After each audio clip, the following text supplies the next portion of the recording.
ay meron pa na isang babae sa loob ng aking bahay. Palagay ko ay kilala mo siya. Siya po yung nasa isip ko, hindi po sigurado. Starts with the letter...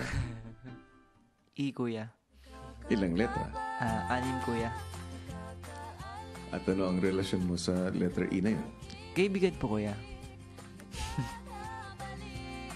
Naalala mo nung bago ka umalis ng aking bahay, meron kang sinabi sa akin. Naalala mo pa yun? Opo, kuya. Totoo po, kuya. Nakakalungkot, kuya. Kasi hindi ko talaga siya gano'n nakausap. Lalo na nung nandito po kami sa Pilipinas. Basta siya yung nakakalamang talaga sa lahat ng